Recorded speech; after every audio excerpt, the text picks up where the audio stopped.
দেখছো বন্ধুরা, আমাদের গাছে দুটো এঁচড় হয়েছিল, একটা পেড়ে নিয়েছি। এখন খুব বড় বড় হয়নি, ছোট ছোট। আর তা পাড়ার সময় তোমাদের দেখানো হয়নি, তাই এই এঁচড়টা, ছোটো এঁচড় খেতে ভালো লাগে। দানাগুলো তো ছোটো ছোটো থাকে, আর না তো ওই ইয়েগুলো বড়ো বড়ো হয়ে গেলে খেতে ভালো লাগে না, ওই জন্য পেড়ে নিয়েছি। আজ এঁচড়টা কীভাবে কাটি তোমাদের দেখাবো।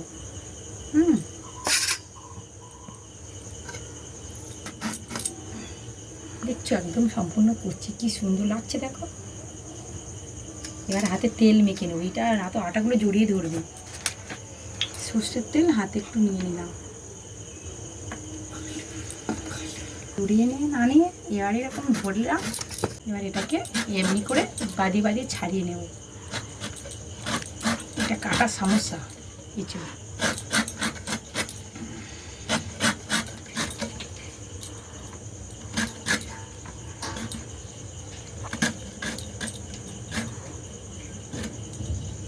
এবার এই শিরাটা ফেলে দিতে হবে। দেখো বন্ধুরা, এরকমই করে এই শিরাটা ফেলে দিলাম। এরকমই করে কেটে জলের মধ্যে রাখতে হবে, আটাগুলো না তো জড়িয়ে ধরবে। এরকম এরকম পিস করে দেখছো কেটে নিলাম।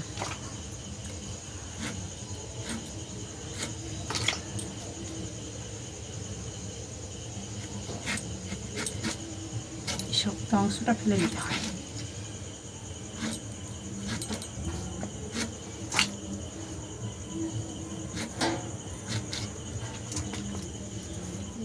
দেখো, দেখছো সুন্দর করে ছোট ছোট করে কেটে নিয়েছি। ছোট ছোট করে সুন্দর করে কেটে নিয়েছি, নিয়ে জলের মধ্যে রেখে দিয়েছি। একটু ভিজানো থাকবে, থাকলে সিদ্ধ করে নেব একটু হালকা করে।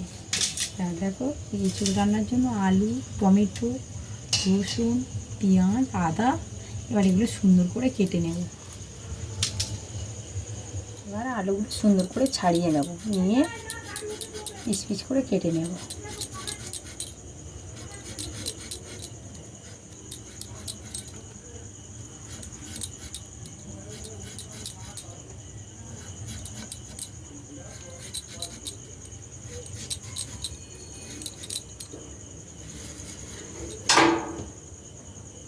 আর এঁচড়ের আলুটা এরকমই করে কেটে নেব।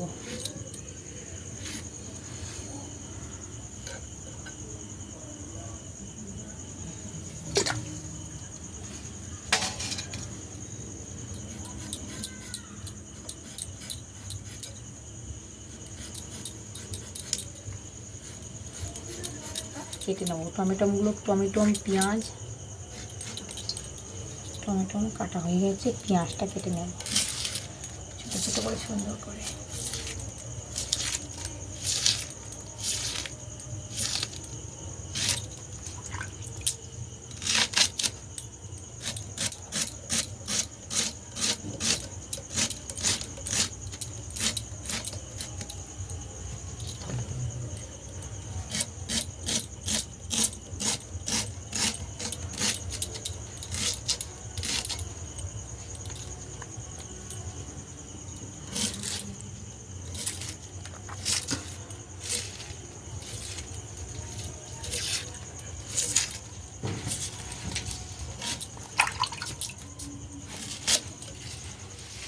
মশলাটা করে নেব, আদা রসুন সব একসাথে পেস্ট করে নেব। এবার আদা রসুনটা একসঙ্গে বেটে নেব শিলে। শিলের মশলার টেস্টই আলাদা।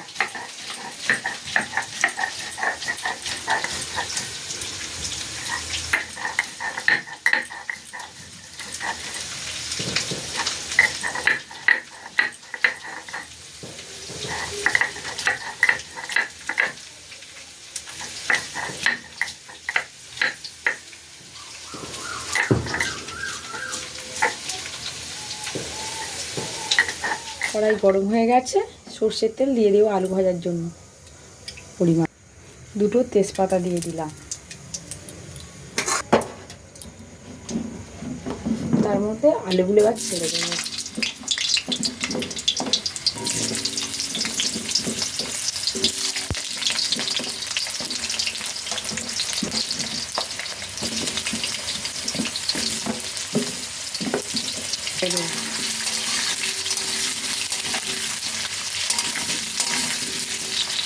এটা ভাজা হতে থাক, আলুটা ভাজা হয়ে গেলে তার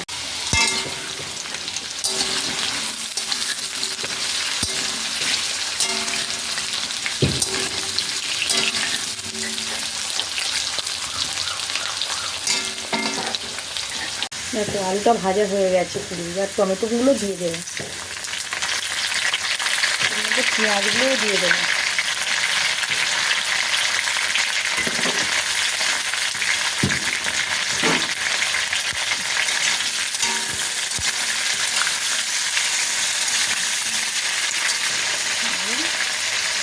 পরিমাণ মতো লবণ দিয়ে দেবো।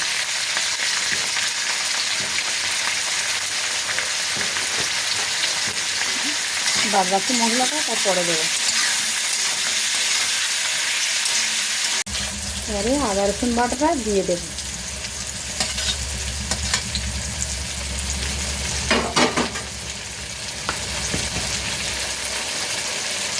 পরিমাণ মতো লঙ্কার গুঁড়ো দিয়ে দিলাম।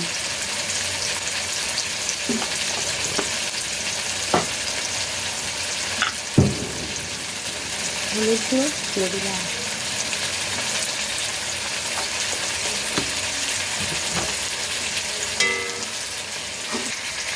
মশলা ধোয়া যে জলটা ছিল সেটা এবার দিয়ে দিয়ে সবগুলো একসাথে কষিয়ে নিই।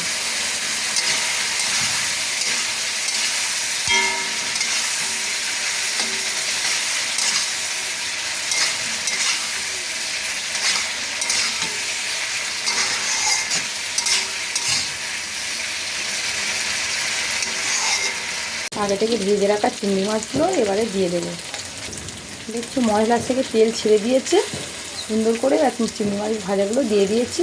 এবার এঁচোড়টা দিয়ে দেবো। এঁচোড়টা আগে থেকে আমি সেদ্ধ করে রেখেছিলাম, দেখো কতটুকু সিদ্ধ হয়ে গেছে, কি সুন্দর। আর এর মধ্যে এঁচোড়টা দিয়ে দেবো।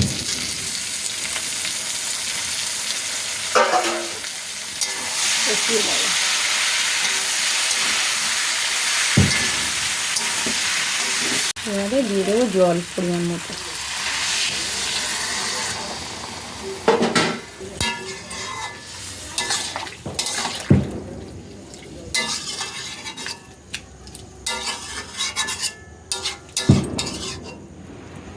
সব সিদ্ধ হয়ে গেছে, আলু টালু একদম একটু ফুললে হয়ে যাবে। এবারে স্বাদ মতো চিনি দিয়ে দেবো। তা চিনি দেবো না, চিনি তো খাওয়া হচ্ছে কি অনেক উপকার, ওই জন্য বাদশা দিয়ে দিবে, না তো গুড় দিয়ে দেবে। আমরা বাদশা দিয়ে দিলাম। কথা